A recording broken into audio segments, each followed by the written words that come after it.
The key word here is shakeout. All right, talking about mostly survivor guilt and industry downturn. As mentioned before, the industry have shed over 35,000 jobs globally, with layoffs.fyi and Amir Savat estimating a loss of 100,000 years of collective experience by the end of 2025. This is freaking important, right? When I saw that number, I was alarmed how much experience is exiting the industry right now. And I think a large percentage of that is permanent loss, right? I'm seeing this where a lot of old school game designers are just clearly exiting the industry, looking for elsewhere, or not even by their own choice, but being forced out. They're having the hardest time getting back in because right now our industry have become so concentrated on technical skills, right? Like, how do we make this look better?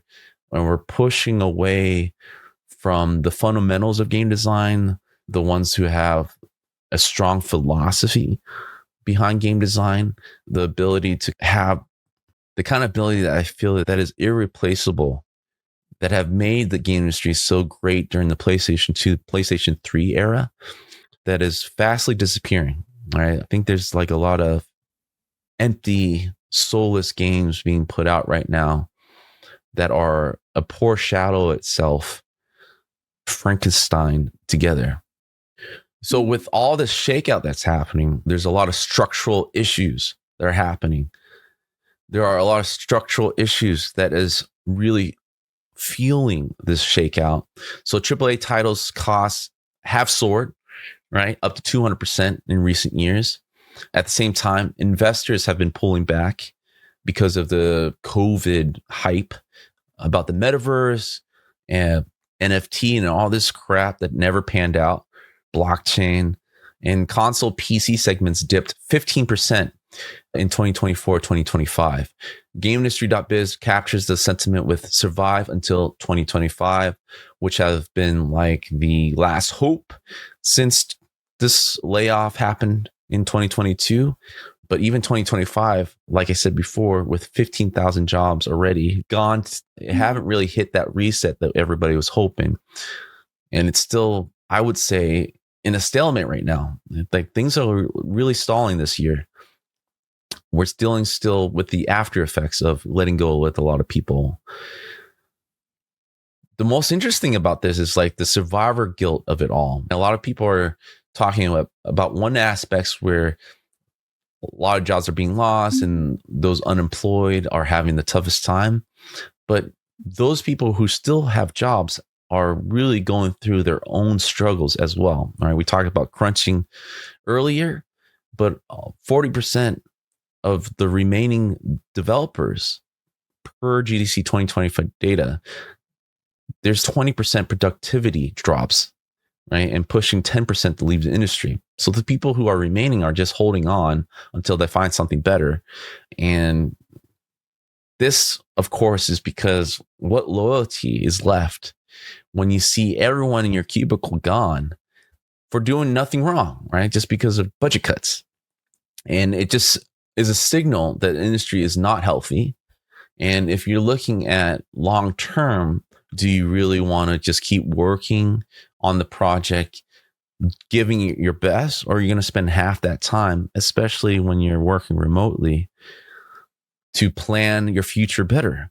And then the age average in the industry is still pretty young, right? If we're talking about 30s to 40s as a kind of like the average age of a lot of game developers, they have to look out for the next 20, 30 years of what they're going to do. Are they going to wait around for the industry to do this again when they're at their weakest, less profitable years as a developer, as a worker?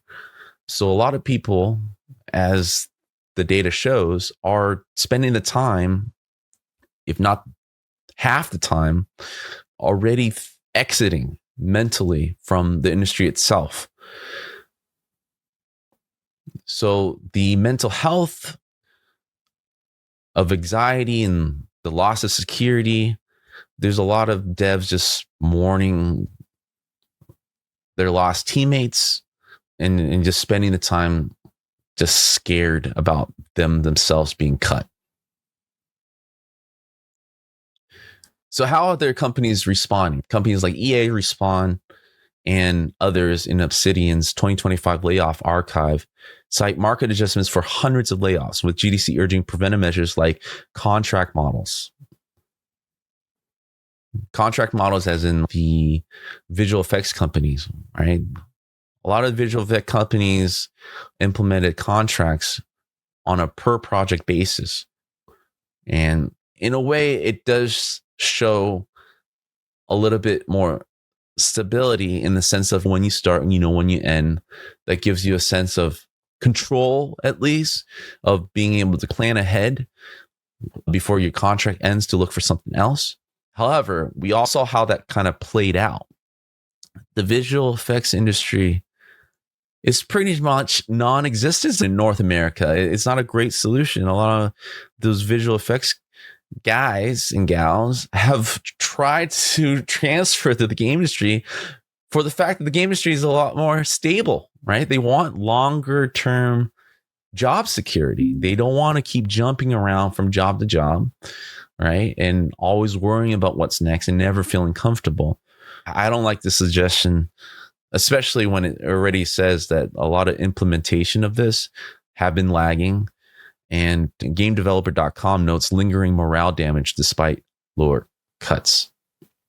So in the short term, the shakeout leads to financial instability for laid off devs and emotional fatigue for survivors.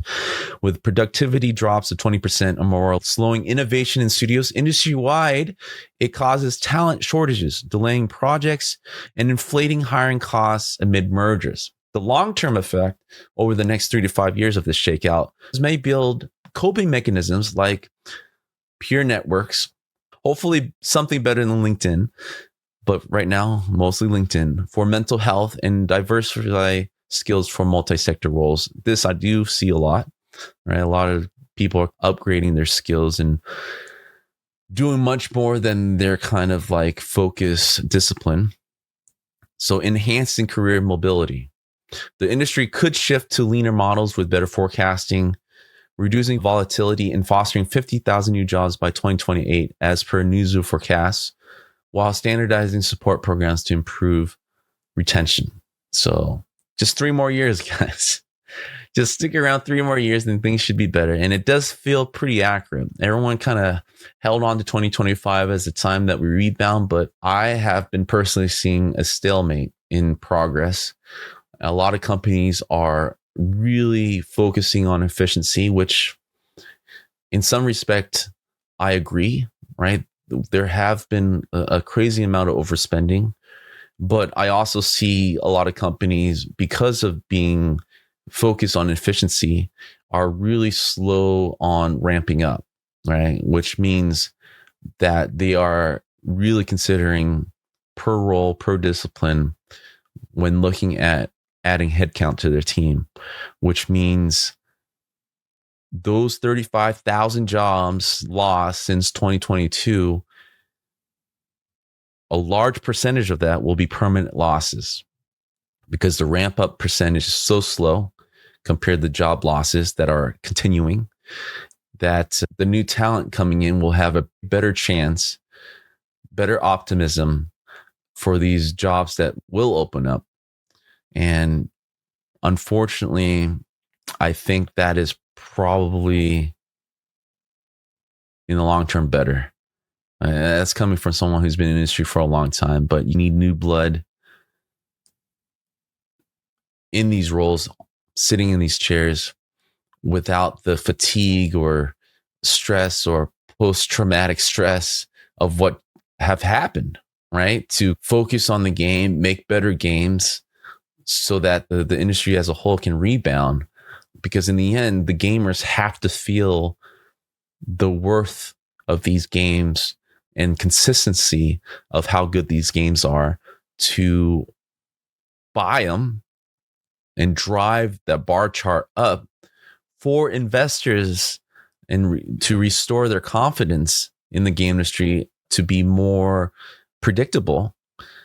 And once that happens, with more money being pumped in, then hopefully we'll see what the AI sector have done for the tech industry, where a lot of money flows back in, a lot more project gets financed, and smaller teams become bigger teams.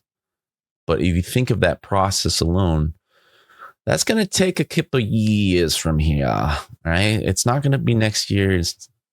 It does feel like 2028. So for those who can hold on and stay optimistic, I do recommend upskilling and being more valuable than the one discipline that you've been focused on.